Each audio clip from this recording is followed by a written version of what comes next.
السلام علیکم ناظرین، میں ہوں رضوان شہزاد، ایک نئے ویلاگ میں خوش آمدید۔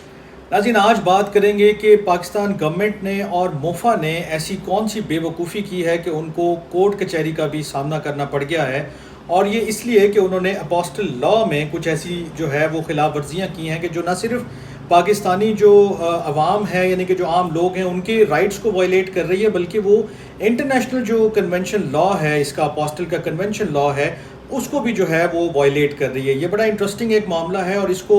ایک جو لے کر گئے ہیں کورٹ، وہ خود بھی وکیل ہیں اور افیکٹی بھی ہیں، ان کی جو ساری کہانی ہے اور انہوں نے کیوں اس لاء کو چیلنج کیا ہے اور اس کے بیچ میں کیا نکات انہوں نے اٹھائے ہیں اور اس کے اوپر کورٹ کا کیا بڑا آرڈر آیا ہے، یہ ساری چیزیں میں آج آپ کے سامنے رکھ دیتا ہوں۔ یہ جو معاملہ ہے یہ سامنے آیا اس وقت کہ جب منصور حسن خان صاحب، یہ بڑے ایک سپریم کورٹ کے بڑے اچھے لائر ہیں، اور یہ کافی عرصے سے بہت ساری ایسی چیزیں آپ ان کے نام سے منسوب دیکھتے بھی ہوں گے، سنتے بھی ہوں گے۔ انہوں نے بیسیکلی یہ معاملہ جو ہے وہ کورٹ کے سامنے اٹھایا ہے کہ جو فارن آفس ہے وہ ان کے ایسے ڈاکیومنٹس کے جو باہر سے آلریڈی اپوسٹلڈ ہیں، یعنی کہ انہوں نے کسی اور ملک سے وہ ڈاکیومنٹس آلریڈی اپوسٹل کروائے ہوئے ہیں، فارن آفس ان کو دوبارہ جو ہے وہ اٹیسٹ کرنا چاہتا ہے یا اپوسٹل کرنا چاہتا ہے، جبکہ یہ جو سارا عمل ہے وہ انٹرنیشنل جو اپوسٹل کنونشن ہے، یعنی کہ جو ہیگ کنونشن کا جو معاملہ ہے پورا، اس کی خلاف ورزی ہے۔ اور انہوں نے عدالت کے سامنے اس سارے معاملے کو جس طرح سے اٹھایا ہے، اس کے بعد کورٹ نے بھی ایک بڑا آرڈر کیا ہے، وہ میں آپ کے سامنے ابھی رکھتا ہوں، لیکن کچھ تفصیلات اس معاملے کی کہ اس میں بیسیکلی جو معاملہ ہے وہ یہاں تک پہنچا کیسے ہے۔ تو اس میں جو زیادہ انٹرسٹنگ چیزیں جو انہوں نے پیش کی ہیں وہ میں آپ کے سامنے رکھ دیتا ہوں۔ مثلا انہوں نے یہ بتایا ہے کہ جب پاکستان نے جو ہے یہ اپوسٹل کنونشن کا ممبر بنا ہے، تو اس کے بعد کیا کیا چیزیں پاکستان نے کی ہیں، اور یہ جو اپوسٹل کنونشن کا ممبر بننا ہے اس کے بعد پاکستان کے اوپر یا جو موفا ہے ہمارا، اس کے اوپر کیا اوبلیگیشنز ہیں کہ جو انہوں نے فلفل کرنی ہیں۔ تو اس حوالے سے انہوں نے جو کورٹ کے سامنے چیزیں رکھی ہیں اس میں یہ چیز سامنے آئی ہے کہ جب پاکستان اس کنونشن کا حصہ بن گیا ہے، جس کو اپوسٹل کنونشن کہتے ہیں، تو پھر اس کے اوپر بائنڈنگ ہے کہ یہ انٹرنیشنل جو لاء ہے اس کو جو ہے فالو کرے، اس کو ایکسیپٹ کرے، اور اس کے مطابق کوئی بھی ڈاکیومنٹ اگر باہر سے کسی بھی کنٹری سے اٹیسٹ یا اپوسٹل ہو کے آتا ہے تو پھر آپ نے اس کو ایکسیپٹ کرنا ہے، اس کے اوپر مزید آپ نے کوئی کارروائی نہیں کرنی ہے، اس کے اوپر مزید آپ نے لوگوں کو خوار نہیں کرنا ہے، لوگوں کو یہ نہیں کہنا ہے کہ نہیں جی ابھی آپ فلاں ڈاکیومنٹ لے کر آئیں، فلاں چیز لے کر آئیں، ہم اس کے ساتھ یہ فلاں کاغذ لگے گا تو پھر اس کو دوبارہ اپوسٹل کریں گے، اور پھر آپ فیسیں جمع کروائیں، اور ساری چیز جو خواری ایک ہے فارن آفس کی وہ آپ برداشت کریں، اور اس کے بعد آپ کا جو ڈاکیومنٹ ہے وہ رجسٹرڈ ہوگا۔ تو اس معاملے کو، یہ چونکہ ان کی فیملی کا ایک معاملہ تھا، اور اس میں انہوں نے جو ہے امریکہ سے یہ ایک ڈاکیومنٹ اپوسٹل کروایا ہوا تھا کہ یہ جو ڈاکیومنٹ ہے ہم نے امریکہ سے اپوسٹل کروا لیا ہے۔ اب ہیگ کنونشن کا ایک جو معاملہ ہے وہ یہاں سمجھانا ضروری ہے کہ ہیگ کنونشن کا جب کوئی ملک جو ہے وہ ممبر بن جاتا ہے تو اس کا یہ مطلب ہوتا ہے کہ اگر آپ کی کنٹری سے کوئی ڈاکیومنٹ اپوسٹل ہوگا تو پھر وہ ان تمام کنٹریز میں جو ہے وہ ایکسیپٹڈ ہوگا۔ اسی طرح اگر اس کنٹری کا کوئی ڈاکیومنٹ اپوسٹل ہو جائے گا تو پھر وہ پاکستان سمیت جہاں جہاں وہ شخص جا رہا ہے وہ ڈاکیومنٹ لے کر وہ ایکسیپٹڈ ہوگا، اس کے اوپر مزید کسی قسم کی کارروائی کی، مزید اس کو اپوسٹل کروانے کی یا فیسیں بھرنے کی یا اس کے جو مطلب آپ کے جو لیگل جو بھی آپ کے پیرامیٹرز ہیں اس کو فلفل کرنا ضروری نہیں ہے۔ انہوں نے جو اپنا کیس بلڈ اپ کیا اس میں انہوں نے سارے ریفرنسز دیے ہیں کہ کب پاکستان میں جو ہے وہ اپوسٹل کا جو لیگلائزیشن جس کو آپ کہتے تھے پہلے، وہ جو ہے فارملی جو ہے ہم نے اس کے ساتھ لنک کیا۔ اور اس حوالے سے میں آپ کو بتا دوں کہ پاکستان نے باقاعدہ ایک قانون پاس کیا، اور وہ اپوسٹل قانون جو ہے وہ پارلیمان نے پاس کیا، اور یہ اب ایکٹ آف پارلیمنٹ بھی بن چکا ہے، یعنی کہ اب یہ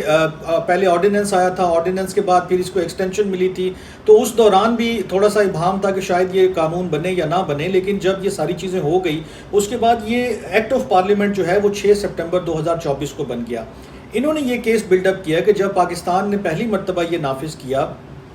آرڈیننس جب آیا، اس کے بعد جو قانون کہتا ہے، جو انٹرنیشنل لاء بھی کہتا ہے کہ جب آپ نے ایک چیز انفورس کرتی ہے تو پھر وہ لاگو ہو گئی۔ اب آپ یہ نہیں کہہ سکتے کہ اس دوران ابھی چونکہ آرڈیننس تھا شاید وہ آگے پاس ہوتا یا نہ پاس ہوتا، یا اس کے بعد یہ ختم ہو جاتا، یا اس کے بعد اس کی جو ہے وہ ضرورت نہ پڑتی، تو یہ گراؤنڈز نہیں لیے جا سکتے۔ لاء یہ کہتا ہے کہ جب آپ نے ایک چیز انفورس کر دی ہے، جب آپ نے لاگو کر دی ہے تو پھر وہ امپلیمنٹ رہے گی۔ انہوں نے جب یہ جو اپوسٹل کا جو آرڈیننس آیا تھا اور جو قانون سازی سے پہلے کا عمل تھا اس دوران وہ ڈاکیومنٹ جو ہے امریکہ سے جو ہے وہ اپوسٹل کروایا، اور جب وہ اپوسٹل کروا کے آئے ہیں پاکستان اور متعلقہ حکام کے پاس گئے کہ جناب یہ ایک ڈاکیومنٹ ہے اور ہماری فیملی کا ایک جو بھی معاملہ ہے اس کو آپ رجسٹرڈ کر دیں، تو انہوں نے کہا نہیں جی، یہ تو آپ موفا سے دوبارہ ٹیسٹ کروا کے آئیں یا ان سے اپوسٹل کروا کے آئیں،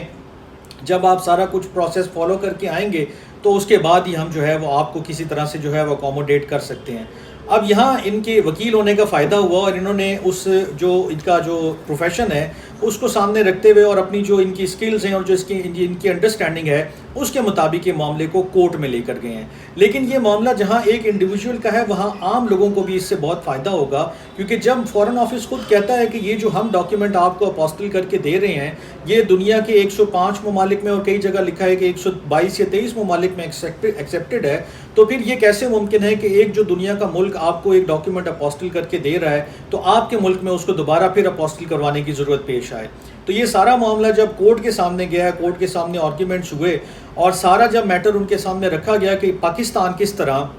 ایک بین الاقوامی لاء کی اور ایک بین الاقوامی کنونشن کی جس کا پاکستان سگنیٹری ہے، ایک ممبر ہے، اس کی خلاف ورزی کر رہا ہے، تو پھر کورٹ بھی تھوڑا سا جو ہے اس کے اوپر الارم ہوئی، اور کورٹ نے اس معاملے پہ جو حکم جاری کیا انہوں نے ایک تو جتنے بھی رسپونڈنٹس ہیں اس میں موفا بھی شامل ہے، اس میں جو دیگر حکام جن کے پاس وہ گئے تھے اپنے ڈاکیومنٹس لے کر وہ بھی شامل ہیں، انہوں نے ان کو نہ صرف نوٹسز کیے ہیں بلکہ اس حوالے سے انہوں نے پیرا وائز ان سے کامنٹس مانگے ہیں کہ آپ نے جتنی بھی چیزیں اس پٹیشن میں ریز کی گئی ہیں اس کو one by one step by step آپ نے ہر چیز کو آنسر کرنا ہے، اور یہ جیسے آنسر ہوگا پھر یہ دوبارہ معاملہ کورٹ کے سامنے جائے گا، اور ہوپ فلی جب یہ معاملہ کورٹ ڈیسائیڈ کرے گی تو ایسا لگتا ہے کہ صرف منصور حسن خان صاحب کا فائدہ نہیں ہوگا یا ان کو اس چیز سے بینیفٹ نہیں حاصل ہوگا، بلکہ عام جنرل پبلک کو بھی بہت زیادہ فائدہ ہوگا، اور یہ جنرل پبلک زیادہ تر اگر میں کہوں تو وہ اوورسیز پاکستانیز کی ہے کہ جو باہر ممالک میں رہتے ہیں، جب وہ وہاں سے کوئی ڈاکیومنٹ جو ہے وہ پروسیس کروا کے لاتے ہیں پھر ان کو فارن آفس کے دھکے ٹھٹے نہیں کھانے پڑیں گے، کیونکہ آپ اور میں بہت اچھی طرح سے جانتے ہیں کہ جب آپ کا ایک دن فارن آفس جانا ہو تو آپ کو لگ سمجھ جاتی ہے کہ وہاں پر کیا صورتحال ہے، کتنی گرمی ہے، کتنی مطلب کوئی ترتیب نہیں ہے کسی چیز کی، کوئی نظام نہیں ہے۔ ایون اب جب سے آن لائن سسٹم آیا اس کے باوجود کوئی ایسا سسٹم نہیں ہے کہ آپ کو کوئی پریفرینشیل ٹریٹمنٹ دیا جائے گا یا آپ کو کوئی فائدہ ہوگا، آپ نے جانا ہے وہی دھکے ٹھٹے کھانے ہیں، لائنوں میں لگنا ہے، ذلیل ہونا ہے، اور اس کے بعد آپ نے وہ سارا پروسیس کمپلیٹ کروانا ہے۔ ہوپ فلی اس معاملے پہ کورٹ جو ہے وہ سیریسلی اس کو جو ہے وہ کنکلوڈ کرے گا، اور جیسے یہ معاملہ کنکلوڈ ہوگا تو اس کا فائدہ نہ صرف ان کو ہوگا بلکہ عام پبلک کو بھی ہوگا۔ میں اس معاملے پہ آپ کو گاہے بگاہے آگاہ کرتا رہوں گا، تب تک کے لیے اپنا بہت خیال رکھیے گا۔ اللہ نگہبان۔